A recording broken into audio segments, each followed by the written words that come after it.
Hello friends, good morning everyone, welcome back to the channel. আশা করি আপনারা ভীষণ ভালো আছেন এবং সুস্থ আছেন। আজকের খুব সকাল সকাল আমরা নদীর ঘাটে এসে বসে আছি। এই যে বসে আছে এই যে পাবলিক, ও তো ভীষণ বকছে, কারণ আরও ভোরের বেলায় ওঠার কথা ছিল। প্রায় 4:30টার সময় ওঠার কথা ছিল, উঠতে পারেনি, মানে ঘুম ভাঙেনি।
আজকের আমরা বাড়ি যাবো বলে বেরিয়েছি, প্রায় 5:45-এ বেরিয়েছি, কিন্তু এসে দেখি বোট নেই। বোট বেরিয়ে গেছে, 5:30 একটা বোট ছিল, সে বেরিয়ে গেছে। তো আমাদের বসে থাকতে হবে সেই 7:30 পর্যন্ত। তো এটা হওয়ার কারণ হচ্ছে ঘুম থেকে উঠতে দেরি হয়ে গেছে। সকাল সকাল ওঠার কথা ছিল, কিন্তু অ্যালার্ম বাজেনি, মানে অ্যালার্ম দিতেই মনে নেই, তো অ্যালার্ম বাজবে কী করে। যাই হোক, একটা মিস্টেক হয়ে গেছে। তো ওয়েট করছি। আর এই আশেপাশে একটা নদীর ধারে অনেক বন আছে, জঙ্গল টাইপের আছে। তো সেখানে আমরা এসেছি, এসে দেখছি বেশ অপরূপ পরিবেশ। কারণ সুন্দরবনের এখান থেকেই তো সুন্দরবন স্টার্ট, এই পাশেই সুন্দরবন রয়েছে, ঘন জঙ্গল রয়েছে, আর জঙ্গল শুরুটা এখান থেকেই হয়েছে। তো এখানে প্রচুর ম্যানগ্রোভ অরণ্য। তো এই সমস্ত গাছগুলো দেখতে পাচ্ছেন সব, প্রচুর গাছ রয়েছে নদীর ধারে, খুব ভালো লাগছে। আরও ওই ভিতরটা, ওই দিকটা প্রচুর জঙ্গল আছে, কিন্তু যাওয়া সম্ভব হচ্ছে না। প্রচুর ঘন জঙ্গল যে দেখতে পাচ্ছেন, ওই যে একটু হেঁটে গেলে প্রায় 15-20 মিনিট লাগবে, কিন্তু যাচ্ছি না। আর মেঘও করেছে, আমরা যে বোটে করে যাব, কিন্তু দেখুন একদম অন্ধকার হয়ে মেঘ করেছে প্রচণ্ড। এক্ষুনি বৃষ্টি নামবে বা ঝড়ও যদি আসে, খুব বিপদ হয়ে যাবে। কারণ নদীতে বিশাল ভয়ঙ্কর ঢেউ হয়, একটু যদি ঝড় ওঠে নদীতে প্রচুর ঢেউ হয়। আর এই জন্য একটু ভয়ও লাগছে। যাই হোক, আমরা একটু এই নিচে চড়ের দিকে আসলাম। প্রচুর গাছপালা রয়েছে এখানে, একটু ফাঁকা ফাঁকা হলেও কী হবে, প্রচুর গাছপালা রয়েছে।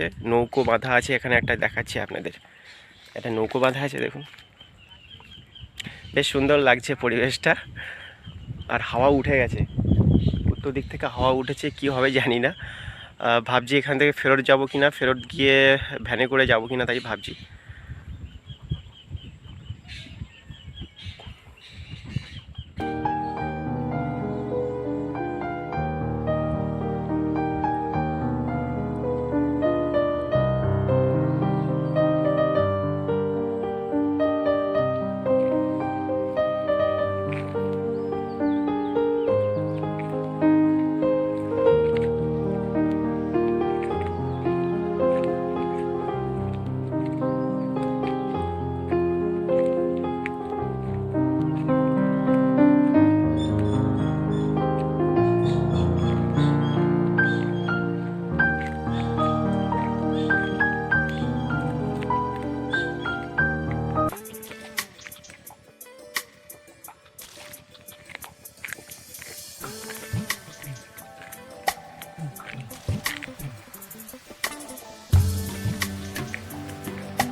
ফাইনালি আমাদের বোট এসে গেছে, বোটে উঠে পড়েছি। এই বোট ছেড়ে দিয়েছে, আকাশে প্রচণ্ড মেঘ করেছে, তবুও কিছু করার নেই, এই বোটেই যাবো আজকে।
আমি এই ছাদের উপরেই বসে আছি, আর বুলটি ভিতরে আছে। ঠান্ডা হাওয়া, প্রচণ্ড হাওয়া হচ্ছে, আর চারিপাশে তো প্রচণ্ড মেঘ করে আছে, ওই জন্য কেবিনের ভিতরেই রয়েছে, আর আমি উপরে ছাদে বসেছি। আর এই যে এই বোটের লোকজন এসে এই চারিপাশে যে পর্দা আছে প্লাস্টিকের, সেগুলো নামিয়ে দিচ্ছে, কারণ একটু বাদেই বর্ষা আসবে।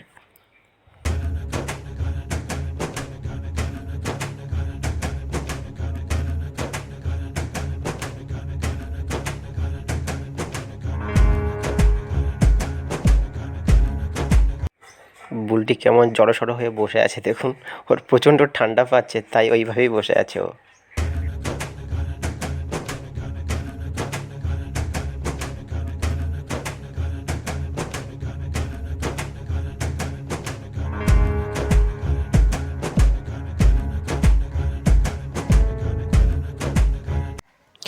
এই যে বোটটা আমাদের বোট থেকে ওভারটেক করে চলে যাচ্ছে, মানে এই বোটটা ভীষণ স্পিড, আর এতে প্রচুর হাঁড়ি দেখতে পাচ্ছেন। এই হাঁড়িতে ছোট ছোট পিন বাগদা প্রচুর আছে। ধারে যে দেখলেন না, প্রচুর লোকজন জাল টেনে মাছ ধরছে, সেই মাছগুলো এই ব্যাপারীগুলোকে বিক্রি করে। এরা এই মাছগুলোকে নিয়ে আবার নাইজাটে গিয়ে বিক্রি করে দেয়।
আকাশে প্রচুর মেঘ করেছে, তো হাওয়াও শুরু হয়ে গেছে।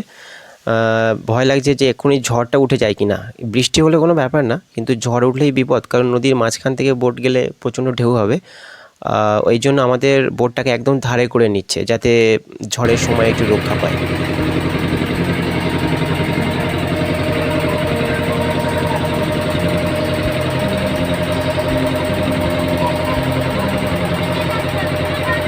আমি তো কেবিনের ভিতরে ঢুকে গেছি, বর্ষা শুরু হয়ে গেছে। দেখুন বিরাট জোরে বৃষ্টি হচ্ছে, আর যে বোটের যে কেবিনের ছাদটা আছে, ছাদটা এত ফাটাফুটো যে জল ভর্তি হয়ে যাচ্ছে, এখানে কেউ বসতেও পারছে না। এই কেবিনের ভিতরেও ছাতা নিয়ে সব বসে আছে, আর আমি তো এক সাইডে বসে আছি, আর বুলটি ওখানে জড়সড় হয়ে বসে আছে, ভিজে যাচ্ছে, ব্যাগট্যাগগুলো ভিজে যাচ্ছে। আর একটা বাচ্চা দেখুন, ওর মার কোলে কেমন চাদর জড়িয়ে বসে আছে, প্রচণ্ড ঠান্ডা লাগছে।